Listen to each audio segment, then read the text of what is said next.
And in this section, first we have a ikawu, or a winnowing tray. Now typically this round shape is from the bonto, and they use it for winnowing rice. Then beside it we have two apos, or multi-purpose storage containers. The larger size would have been used for their clothing and other possessions, while the smaller size would have been used for their food. And this is the precursor of Tupperware. The Cordilleras would cook rice, cook fish or meat, and bring it out to the fields with them. It would have been an original lunchbox. Right beside them, we have a selection of fish traps. Now out in the mountains, the fish they were after are very, very small. So the fish traps were only this size. They would be put in the feeder streams of the rice terraces with the water going down this way, and baited with a little bit of rice or some leaves, and the little fish they're after would fly inside, flow inside, and get stuck. So now you would have about dozens of these, and the little kids would bring maybe 5 or 6 each all the way to school, leave them in the fields, in the rice terraces, and on the way home, pick them up and have dinner. Now here on this wall, we have gone grass raincoats. As you can imagine, back then, there were no other fibers or materials available for them to protect them from the elements. So they would use hogon grass. Move on to this side. On this wall, we have another set of fish traps, or gugu, and these very unique implements are called chiay. They're snares or traps for wild birds. Now we have one here on the ground, but essentially they'd be in a V formation or in a square formation, and the hoops would capture the birds as they ran down the trail. Now, once they're caught in the snare, they can't back up. So the birds, this wall is a selection of fully cooked pinili containers that are the cooked rice used as a snack, and they have a very distinct shape. So they put them inside the rice and they pour them out to their spots. On this side, we have 2 samples of kayaba. One very large, obviously, and one a smaller one. They're the burden baskets of the Cordilleras, usually with vegetables or kamote. This is how they would transfer vegetables from the fields to their homes or to the market.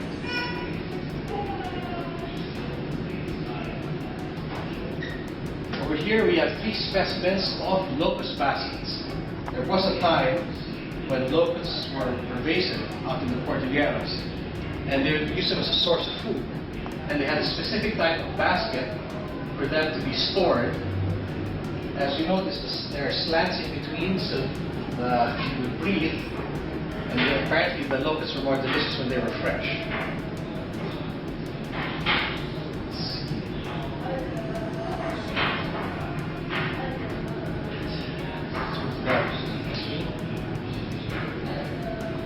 On this side we have a wind or basket for snails and mussels and 2 fungal specimens. Now this particular specimen is from Bonton, and as you can tell, the waterproofing does not extend over the top of the shoulders. They were designed specifically to be worn underneath the raincoat. While the specimen over here is a smaller size for a child. So in this section we have oklop. Now these are wooden helmets worn by the Ifugao for protection, and they also serve as a bowl. Over here we have 3 pasikin. The top one is the coil construction, or binali, and it's contemporary. The second one is from Campulo. It has a trapezoid shape, specific to that region. And then we have an open pasikin, or a sangi of the ponto. Again, these 3 are rather small, so they would be for children. We have another oklop over here, and we have a selection of pukit, or men's handbags. Now they're specifically worn by the males. And we have samples in wood and in basket.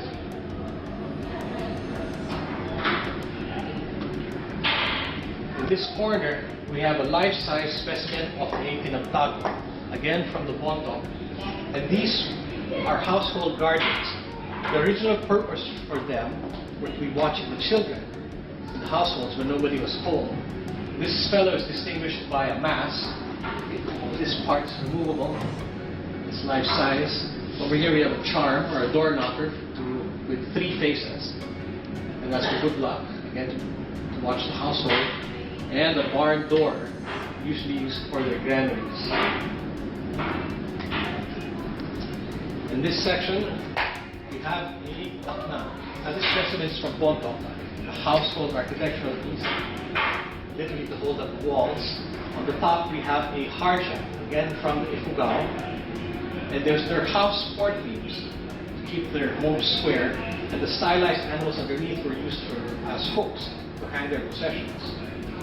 At the bottom here, we have a desiccated specimen of the harsha. This specimen here is a takna from the Ibeloy tribe. And this is a house support beam at the top. At the top of their homes, there are 2 posts.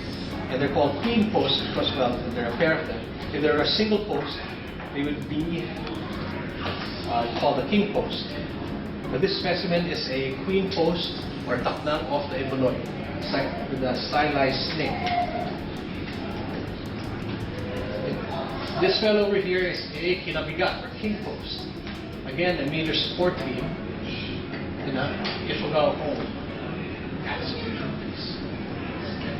In this tableau, we have a set of tattoo needles, both of them from the Taringa, both distinguished by human form. One of them is holding a bowl, the other one has a human face. Again, if you can see closely, there are multiple needles typical from that area.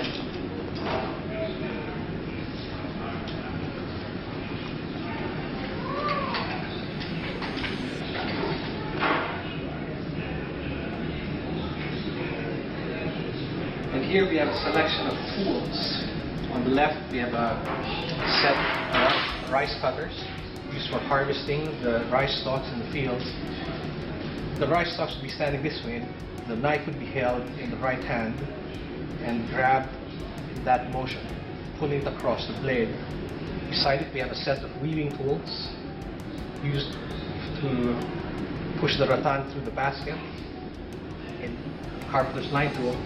And here on the right, we have a set of ignition devices indigenous to the Philippines. They're called fire pistons or sampakan. On the backpatch in the northern Philippines, there are 2 that have ritual use. One of them is the takbaf, the bontoc. As you can tell, they have some fiber, uno. This specimen has 2 faces on either side of those posts.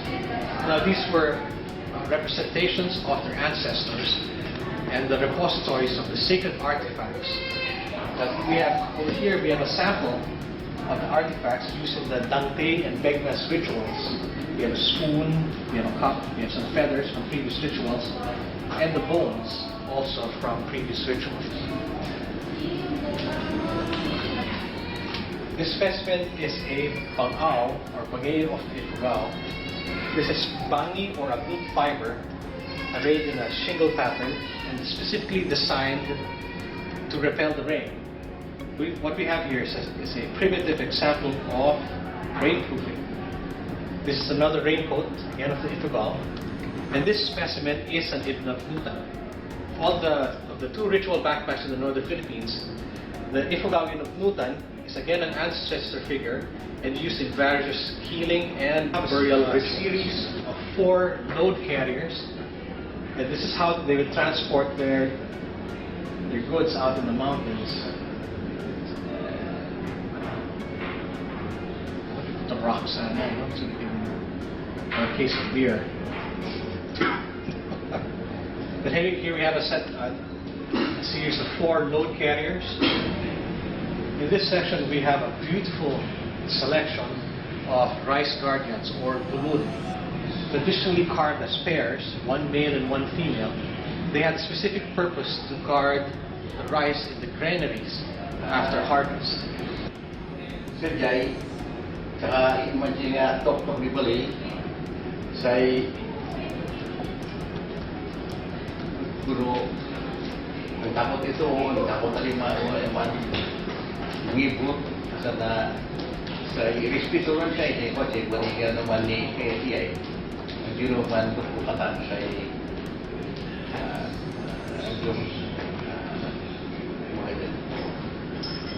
makipibot. Atas saja so iya manto iya ulag katuy yung iwan ni saya ulag di ulo katuy kaman takot saka takot dia sige man loko balik kita segedap so sima kada may kaibutan ang ito ibalik Masa boleh sulbuk tak cuma mip. Kena cerita pun bang, si saksa itu boleh nak cerita dan doa makin kebut. Agi itu sulbuk.